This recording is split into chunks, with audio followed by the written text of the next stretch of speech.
പുതുവർഷത്തെ വരവേൽക്കാൻ വടവാതൂർ ബണ്ട് റോഡിൽ ഇത്തവണയും കൂറ്റൻ പാപ്പാഞ്ഞി ഒരുങ്ങി. മീനന്തറയാറിന്റെ സമീപമുള്ള പാടശേഖരത്തിലാണ് 50 അടി ഉയരത്തിലുള്ള ഭീമൻ പാപ്പാഞ്ഞിയെ നിർമ്മിച്ചിരിക്കുന്നത്. കോട്ടയം ജില്ലയിലെ ഏറ്റവും വലിയ പുതുവത്സര ആഘോഷം ഒരുക്കി കോട്ടയത്തെ വടവാതൂർ ബണ്ട് റോഡിൽ ഇത്തവണയും കൂറ്റൻ പാപ്പാഞ്ഞി തയ്യാറായി. ഡിസംബർ 31 രാത്രി 12 മണിയോടെ പാപ്പാഞ്ഞിയെ കത്തിച്ചുകൊണ്ടാണ് 2025 വരവേൽക്കുന്നത്.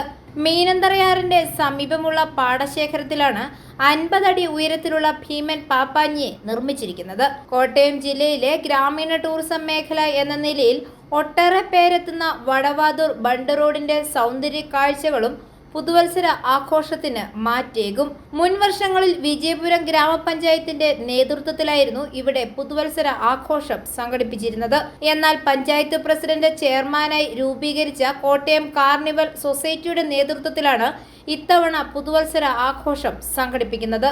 നേരത്തെ 2 ദിവസങ്ങളിലായി സാംസ്കാരികോത്സവവും കാർണിവൽ സൊസൈറ്റിയുടെ ഉദ്ഘാടനവും തുടർന്ന് പുതുവത്സര ആഘോഷം എന്ന നിലയിലാണ് പരിപാടികൾ നിശ്ചയിച്ചിരുന്നത്.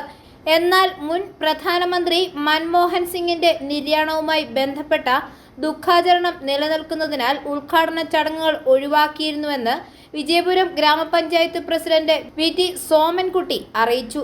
2025 വരവേൽക്കുന്നതിന് വേണ്ടി വിജയപുരം ഗ്രാമപഞ്ചായത്തും കാർണിവൽ സൊസൈറ്റിയും നമ്മുടെ നല്ലവരായ ഇവിടുത്തെ നാട്ടുകാരും എല്ലാവരുടെ ഒന്നിച്ച് സന്തോഷകരമായി തന്നെ 2025 വരവേൽക്കാനുള്ള എല്ലാ തയ്യാറെടുപ്പുകളും നടത്തിക്കഴിഞ്ഞു. വലിയ ഒരു സാന്നിധ്യം ഉണ്ടാവുമെന്ന് അറിഞ്ഞുകൊണ്ട് തന്നെ അതിനുള്ള മുന്നൊരുക്കങ്ങളെല്ലാം തന്നെ ഞങ്ങൾ ഇപ്പോൾ തന്നെ തീർത്തിട്ടുണ്ട്. അതിൻ്റെ പണികൾ പൂർത്തീകരിച്ചിട്ടുണ്ട്.